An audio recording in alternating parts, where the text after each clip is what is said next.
গেল ২৪ June Democratic পার্টির mayoral প্রাইমারিতে জয়ী হয়ে নতুন চমক হিসেবে মার্কিন রাজনীতির ময়দানে উত্থান শুরু জোহরান মামদানির। প্রচারণার শুরু থেকেই তীব্র বিদ্বেষ পাশ কাটিয়ে নিশ্চিত করলেন চূড়ান্ত জয়। নির্বাচনে জিতে যুক্তরাষ্ট্রের সবচেয়ে জনবহুল শহর নিউ ইয়র্কের প্রথম মুসলিম মেয়র, বাবার সূত্রে আফ্রিকান বংশোদ্ভূত ও উগান্ডান মার্কিন দ্বৈত নাগরিক মামদানি। বিশ্ব নেতৃত্বে থাকা দেশের রাজনীতিতে তিনি পথিকৃৎ এই পরিচয়ে। সাথে আছে মায়ের সূত্রে গাঁথা দক্ষিণ এশীয় ও ভারতীয় বংশোদ্ভূত পরিচয়, যে পরিচয়ে তিনি রোষের কারণ খোদ ভারতীয়দের কাছেই। বিরোধী রিপাবলিকান শিবিরের পর এই বিদ্বেষের বড় অংশের নেপথ্যে কট্টর হিন্দুরা।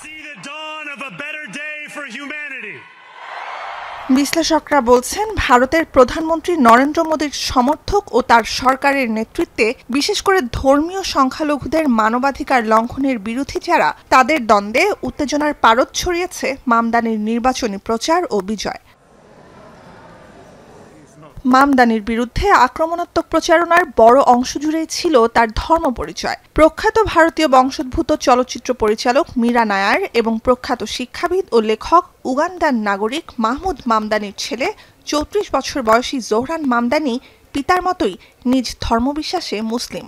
শুধু এ কারণেই মামদানি বিরোধীদের অনেকেই নতুন মেয়রকে আখ্যায়িত করছেন জিহাদি, ইসলামপন্থী, হিন্দু বিরোধী কিংবা ভারত বিরোধী বলে। What I will want to point out is that during this Democratic primary, it's not just Republicans who are being hateful.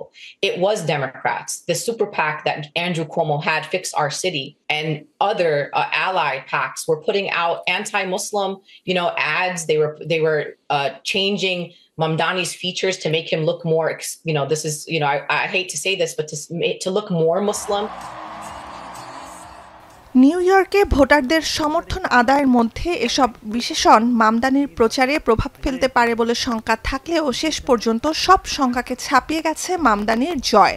সাবেক মেয়র এরিক অ্যাডামস, সাবেক গভর্নর অ্যান্ড্রু কুয়োমোর মতো অভিজ্ঞ রাজনীতিকদের টেক্কা দিতে ভোটের মাঠে নামা মামদানি গাজা ও ভারতে মানবাধিকার লঙ্ঘন ইস্যুতে সোচ্চার।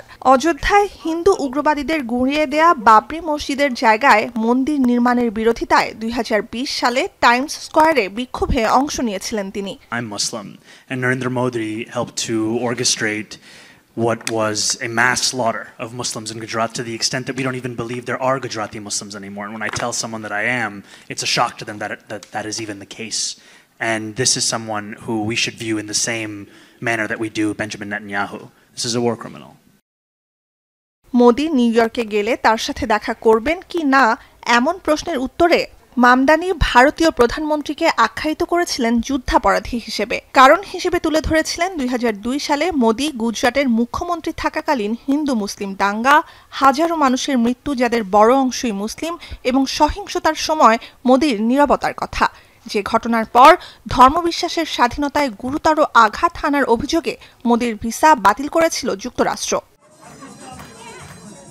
বিশ্লেষকরা বলছেন, ঠোঁট কাটা ডেমোক্র্যাট নেতা মামদানির স্পষ্টবাদিতায় ক্ষুব্ধ গোঁড়া হিন্দুরা। তার বিরুদ্ধে যারা সরব, তাদের মধ্যে একটি বড় অংশ ভারতে ক্ষমতাসীন মোদী সরকার ও তার দল বিজেপির সদস্য। ভোটের দিন পর্যন্ত উগান্ডায় জন্ম বলে মামদানির মার্কিন নাগরিকত্ব বাতিল ও যুক্তরাষ্ট্র থেকে তাকে বের করে দেওয়া সহ নানা বিদ্বেষপূর্ণ দাবি তোলে এই কট্টরপন্থীরা। মেয়র নির্বাচনে এক ধাপ এগোনোর পরই ভারতে বিজেপিপন্থী সংবাদ মাধ্যম আজ তাকের এক অনুষ্ঠানে দাবি করা হয়েছিল, ভারত বিরোধী প্রচারের জন্য বিভিন্ন সংস্থার কাছ থেকে তহবিল পেয়েছেন মামদানি। নিউ ইয়র্কে মুসলিম জনসংখ্যা বাড়ছে বলেও সতর্ক করে চ্যানেলটি। যদিও পিউ রিসার্চ সেন্টারের হিসাব বলছে, নিউ ইয়র্কে ৭ লাখের বেশি ভারতীয় প্রবাসী ও ভারতীয় বংশোদ্ভূত মার্কিন নাগরিকের বাস, যা যুক্তরাষ্ট্রের অন্য যে কোনো শহরের চেয়ে বেশি। Little Bangladesh Avenue, Jackson Heights আর পার্ক চেস্টারের মতো এশীয় জনগোষ্ঠী অধ্যুষিত এলাকাগুলোতে সবচেয়ে বেশি সমর্থন কুড়িয়েছেন মামদানি। নুজহাত কামাল, এখন বিশ্ব। 4 গুণ শক্তিশালী এনজাইম ও অধিক ফেনা সমৃদ্ধ অরিক সিলভার ওয়াশ মাত্র 70 টাকায়।